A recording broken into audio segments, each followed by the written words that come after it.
இந்த மூன்றில் ஒரு எண்ணை தொட்டு நான் சொல்வதை நீ காண வந்திருக்கிறாய் அல்லவா? நீ நினைத்ததெல்லாம் நடக்கப் போகிறது. தொட்டதெல்லாம் துலங்கப் போகிறது. உனக்கு வேண்டியதை என்னிடம் சொல்லிவிட்டாய். அனைத்தையும் நான் பார்த்து கொள்கிறேன். உன் வாழ்க்கை வண்ணமயமாக மாறப்போகிறது.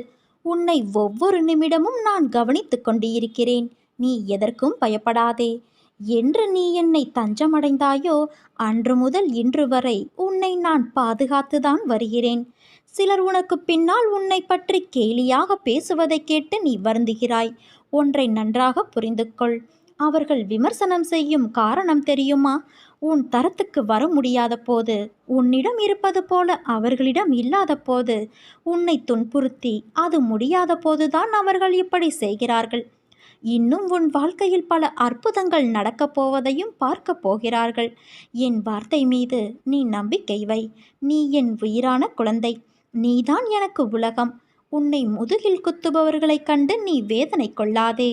போர்க்களத்தில் புறமுதுகை காட்டுபவர்கள் வீரமானவர்கள் அல்ல. அவர்களின் கோழைத்தனம்தான் அவர்களை வீழ்த்தும். யாராக இருந்தாலும் அறம் என்பது ஒன்றுதான். பல்வேறு முகங்கள் அதற்கு கிடையாது. அந்த முகத்தை நான் உன்னிடம் பார்க்கிறேன். உன் நேர்மை உன்னை வழி நடத்திச் செல்லும். உனக்கான அனைத்தும் விரைவில் உனக்கு கிடைக்கும். என்னுடைய முழுமையான அருளால் உன்னை நான் ஆசிர்வதிப்பேன் என் குழந்தையே. நீ வாழ்க்கையில் ஜெயிப்பாய். உனக்கான சந்தோஷம் உன்னை தேடி வரும். நீ என்னை நினைக்கும்போது உனக்குள் ஒரு சிலிர்த்த உணர்வை அது ஏற்படுத்தும். அதுதான் நீ என்மேல் கொண்ட உண்மையான அன்பின் வெளிப்பாடு. என்ன குழந்தையே, சௌக்கியமா? என் சௌக்கியத்தை நீதான் பார்த்து கொண்டு இருக்கிறாயே அம்மா என்கிறாயா? எனக்கு மட்டும் ஏன் இந்த கஷ்டம்? பலவித பிரச்சனைகள் சூழ்ந்து கொள்ள இரவு முழுவதும் அழுது புலம்புகிறேனே. எத்தனை காலம்தான் இந்த துன்பமும் துயரமும்? இதற்கு விடிவே இல்லையா என்று ஆதங்கத்தோடு நீ என்னை கடிந்து கொள்கிறாய். சில சமயங்களில் தற்கொலை செய்து கொள்ளலாமா எனவும் நினைக்கிறாய். உன் மனவேதனைகள் ஒன்று சேர்ந்து உனக்கு சோர்வை தருகிறது. உன் முகம் வாட்டமாகி விடுகிறது. உன் குறைகளை நீ அடுத்தவரிடம் சொல்ல நினைக்கின்றாய். சொல்ல முடியாது தவிக்கிறாய். சில சமயம் சொல்லியும் புலம்புகிறாய். உதவிக்கு யாரும் இல்லை, புரிந்து கொள்வார் யாரும் இல்லை என்று நீ ஆதங்கப்படுகிறாய். உதவிக்கும் புரிந்து கொள்வதற்கும் உன் அன்னையான நான் இருக்கிறேன்.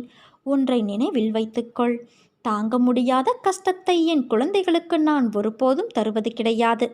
தன் மகன் கண்ணீரும் கம்பளையுமாக நிற்கும்போது, தன் மகன் நிர்கதியாக அழும்போது எந்த அன்னையாவது மகிழ்வாளா? உன்னில் நானும் அழுகின்றேன். தைரியமாக போ. எதையும் தாங்கிப்பார். வாழ்ந்து விடலாம். இந்த அன்னை உன் பின்னாலும் உனக்கு முன்னாலும் பக்கவாட்டிலும் சூழ்ந்து கொண்டு உடன் வருகிறேன் என்பதை நினைவில் கொண்டு என் பெயரை உச்சரித்து வா. அனைத்தும் சுபமாக முடியும்.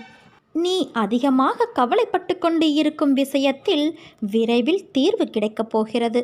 என்றும் எதற்காகவும் முன்வைத்த காலை நீ பின் வைக்காதே. அடுத்தவனை நாடி நிற்காதே. உன் குறைகளை மற்றவர்களிடத்தில் பகிர்ந்து கொள்ளாதே. யாரிடமும் வாக்குவாதம் செய்யாதே. முயற்சி செய்து கொண்டே இரு. வாழ்க்கையில் மேடு பள்ளம், இன்பம் துன்பம் துயரம் இவைகள் இல்லாமல் இருக்காது. இவைகளை கடந்து வந்தால்தான் நீ வாழும் வாழ்க்கைக்கு நிரந்தர வழி பிறக்கும். போதும் என்ற மனம் வேண்டும். மனதை கட்டுப்படுத்த முடியாது. ஆனால் என்னிடத்தில் நீ ஐக்கியமாகிவிட்டால் மனதை கட்டுப்படுத்த முடியும். நீ நினைப்பது என்ன தெரியுமா? நான் தான் உன்னை தேடி வந்திருக்கிறேன். அப்படி இருந்தும் எனக்கு என்ன வழி? எப்போது தீரும்? இப்படியே தான் கடைசி வரை நான் அனுபவிக்க வேண்டுமா என்று புலம்புகிறாய். நீ என்னை தேடி வரவில்லை. நான் உன்னை வரவழைத்தேன். உன்னையும் மற்றவர்கள் மத்தியில் பெரும் செல்வந்தனாக உயர்த்துவதற்காக வரவழைத்தேன். வெறுத்தவர்கள் வியக்கும் வண்ணம் நீ விரும்பிய வாழ்க்கையை உனக்கு நான் அளிக்கப் போகிறேன். பெயர், புகழ், செல்வாக்கு, அந்தஸ்து, லட்சியம் இவை அனைத்திலும் நீ வெற்றி பெறப்போகிறாய். நான் நடத்தி காட்டுவேன் குழந்தையே. நீ எனது செல்ல பிள்ளை. உன்னை நான் தேர்ந்தெடுத்துள்ளேன். உன் கர்ம பலன்களின் வீரியம் குறையும் தருணத்தில் உன் கை ஓங்கப் போகிறது. உன் அம்மா நான் இருக்கிறேன் என் தங்கமே. நம்பிக்கை இல்லாமல் எதையும் செய்ய முற்படாதே. அனைத்தும் உன்னை விட்டு அகலும். நீ மாறப்போகிறாய். உன் வாழ்க்கை தரம் மாறப்போகிறது. நாம் யார் தெரியுமா? பேராசை பிடித்த நன்றி கெட்ட உயிரினங்களைத் தவிர வேறு இல்லை. நமக்கு தெரிந்தது எல்லாம் கேட்பதும் கெஞ்சுவதும் மன்றாடுவதும் தான். நம் விருப்பம் நிறைவேறியதும் ஒரு சில நன்றி வார்த்தைகளை கூறிவிட்டு நகர்ந்து விடுவோம். ஆனால் உனது இரக்கமுள்ள கருணையுள்ள அன்னையான நான் என் பக்தர்களை கைவிடுவதே இல்லை. நான் உன் வாழ்வின் சக்தி. நீ வாழ்வதற்கான காரணம் நான். நானின்றி நீ ஒன்றுமே இல்லை. ஒவ்வொரு நாளையும் நன்றியோடு கூடிய தூய்மையான ஒரு பிரார்த்தனையோடு தொடங்கி அதிலேயே முடிக்கவும் வேண்டும். ஒவ்வொரு நாளும் ஒவ்வொரு கணமும் நான் உன் மீது காட்டும் சிறிய பெரிய கருணைக்காக நன்றி சொல். வாழ்வில் எனது முடிவில்லாத கருணைக்காக பிரார்த்தனை செய்தால் நீ இன்னும் அதிகமாக பெற முடியும். ஒன்றை மட்டும் நினைவில் கொள். கேட்டால் கேட்பது மட்டுமே கிடைக்கும். கேட்பதால் என் ஆசிர்வாதங்களை நீ கட்டுப்படுத்துகிறாய். அதனால் என் ஆசிர்வாதங்களுக்காக மட்டுமே பிரார்த்தித்து எனக்காக நன்றியோடு இரு. உன் மீது அக்கறை கொண்டு உனக்காக பரிதவிக்கும் ஒரு சிலர் மட்டுமே உன்னை எண்ணத்தால் சுற்றி இருக்கிறார்கள். அவர்களின் பேச்சை நீ தள்ளிவிட்டால் அவர்களும் உன்னை விட்டு விலகி போவார்கள். உன்னை ராஜாவாக்கி மந்திரிகளாக இவர்களை நான் உருவாக்கியிருக்கிறேன். அதனால் இவர்களது ஆலோசனைகளுக்கு நீ செவி கொடு.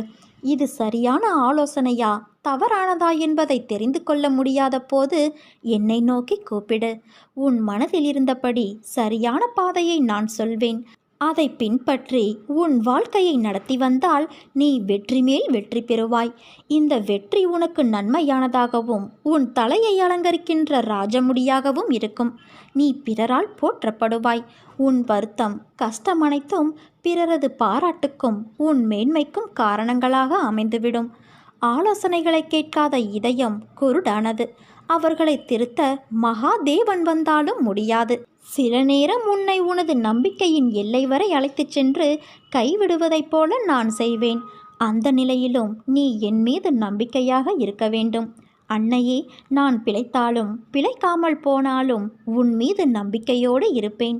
நீ எனக்கு செய்தாலும் செய்யாமல் போனாலும் நான் உன்னை நம்புவதிலிருந்து மாற மாட்டேன் என்று நீ உறுதியாக சொல்ல வேண்டும். ஏதாவது செய்வார் என நினைத்து வருகிறேன், ஆனால் எதையும் செய்யவில்லையே. இப்படிப்பட்ட கடவுளை எதற்காக தொடர்ந்து நம்ப வேண்டும் என ஒருபோதும் நினைக்கக்கூடாது. இன்னும் சற்று நம்பலாம், இன்னும் சற்று நம்பலாம் என நம்பிக்கையின் காலத்தை நீட்டிக்கொண்டே போக வேண்டும். அப்போதுதான் உன் அன்னை உனக்கு தரும் அழிவில்லாத சுகத்தினை உன்னால் பெற்றுக்கொள்ள முடியும். அதேபோல குருவின் வார்த்தையை செயல்படுத்துவதற்கு உனது முழுமையான சக்தியை நீ பிரயோகப்படுத்த வேண்டும். துன்பங்கள் உன் அருகில் நெருங்க நெருங்க நீ உன் கருமாவை கழித்து கொண்டே வருகிறாய். அப்படித்தான் உன்னை நான் பார்க்கும் நேரத்தையும் உணர்ந்தாய். உன் மனம் இப்போது கந்தல் கோணியாக இருக்கிறது அல்லவா? கவலைப்படாதே, விரைவில் உன்னை நான் சரி செய்ய போகிறேன். இப்போது உனக்கு இருக்கும் அனைத்து கஷ்டமும் நிரந்தரமில்லாதவை. அதனால் கவலை வேண்டாம். விரைவில் உன் நிலை மாறும். உன் அன்னையான நான் மாற்றுவேன் என் தங்கமே. ஒருபோதும் நம்பிக்கையை நீ கைவிடாதே. நீ முடிந்தது என்று நினைக்கும் வேளையிலும் கூட உன் அன்னையான நான் உனக்கு ஒரு அற்புதத்தை அனுப்புவேன். உன் தகுதியை நீ உயர்த்தி கொண்டே இரு. உன்னை விட்டு யார் விலகினாலும் அது அவர்களுக்கே இழப்பாகவும் பலவீனமாகவும் முடிய வேண்டும். நான் நுழைவதற்கு எனக்கு எந்தவித கதவும் தேவையில்லை. எனக்கு எவ்வித உருவமோ நிறமோ கிடையாது. எப்போதும் எங்கும் நான் வசிக்கின்றேன். என்னை நம்பி என் பால் லயமாகும் மனிதனின் எல்லா காரியங்களையும் பொம்மலாட்டத்தைப் போல நான் முன்னின்று நடத்தி தருவேன்.